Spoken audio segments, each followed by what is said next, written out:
killer body, samurai mind. They can't be.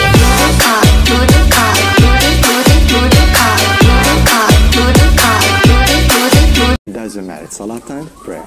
We're in the dance. Okay, we'll go outside. He said, go, go. I would wait for him, make sure he finished. I'm sitting there, I'm like, he's praying like Jesus. And I said,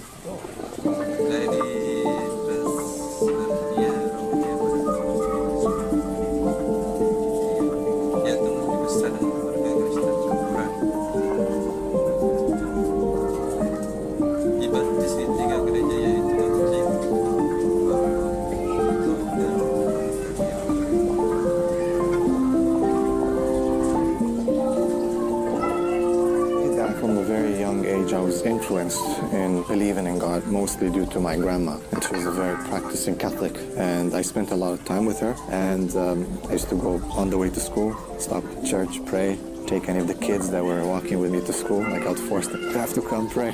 It was like a whole movement in my neighborhood, you know. And then going back home, I used to, again, go to church. Every time I crossed the street, I used to cross myself. Every time I crossed by a church, it was quite practicing. I was reading the Bible. It was not just doing it, like I was attending classes. And my family were quite surprised that at such a young age I have such a dedication. My grandma, of course, she was very happy. She was like, you're gonna be a priest. You know, you're gonna be a priest. She always pushed me in the front at the altar next to the priest.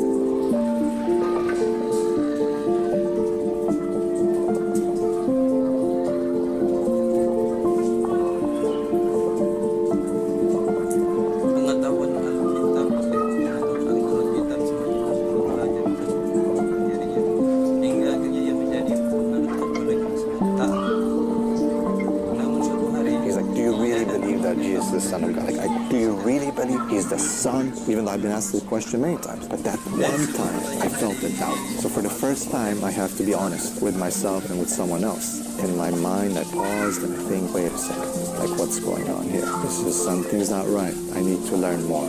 And it's a funny incident because I was pushing, he was pushing. I mean, I was trying to take him away from his practice, and he was trying to get me closer to God. But I remember one thing, that he never gave up to salat, namaz. He would always pray. No matter where we are, it doesn't matter. It's salat time, pray. We're like walking in downtown. We're going to dance. We're in the dance. Okay, we'll go outside. He said, go, go. Time. So I would wait for him, make sure he finished, so no one comes and no one bothers him. First thing I'm seeing is, wait a second, why is he doing it? And second of all, I was observing how he's doing it. Naturally, I had to ask him. I said, bro, we're dancing, we're chilling, we're doing this, going there, but you're praying. I felt there's a contradiction. He said, no. He said, because I know what I'm doing is wrong, and this is the correct door to God, and I cannot close this door. And that made me think. Actually, I felt jealous, to be honest, in my own practice, because I said, I'm not as committed as he is, yet I feel I'm on the truth. And look at this man, how committed. It's not just that, look at how he prays. And another thing that really got me intellectually was that I was reading the Bible, and the description of the prayer of the prophets in the Bible is the way he prays, by falling on his face, basically, right? That's what they describe as it.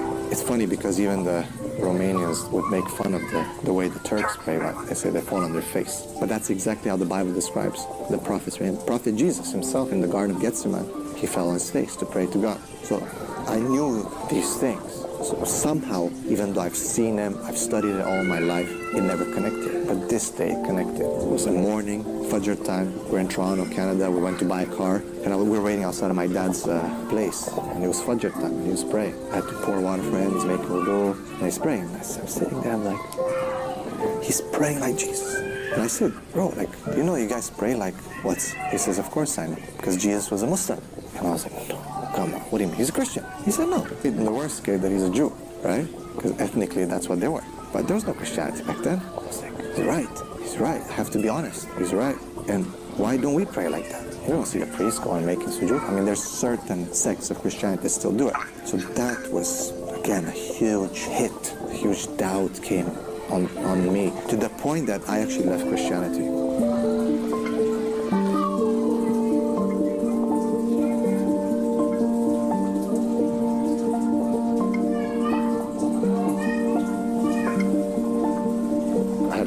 Jesus one time. It was very interesting because I was driving him. He was in the back seat and he was laying down. He was tired. And he was wearing a a jalabiya, a thobe. And he was wearing running shoes like Adidas. I know, it's a weird dream. He was telling me, I'm tired, Gabriel, you know, I'm tired. And I stopped the car, and all these people were coming to him. Oh, Jesus, God. He looks at me like they're coming around the car. You know, like when there's like a famous person, and he told me, he's like, look at them. They think I'm God and I'm tired. He's I'm laying down here tired, and they think I'm God. It was very, again, very good.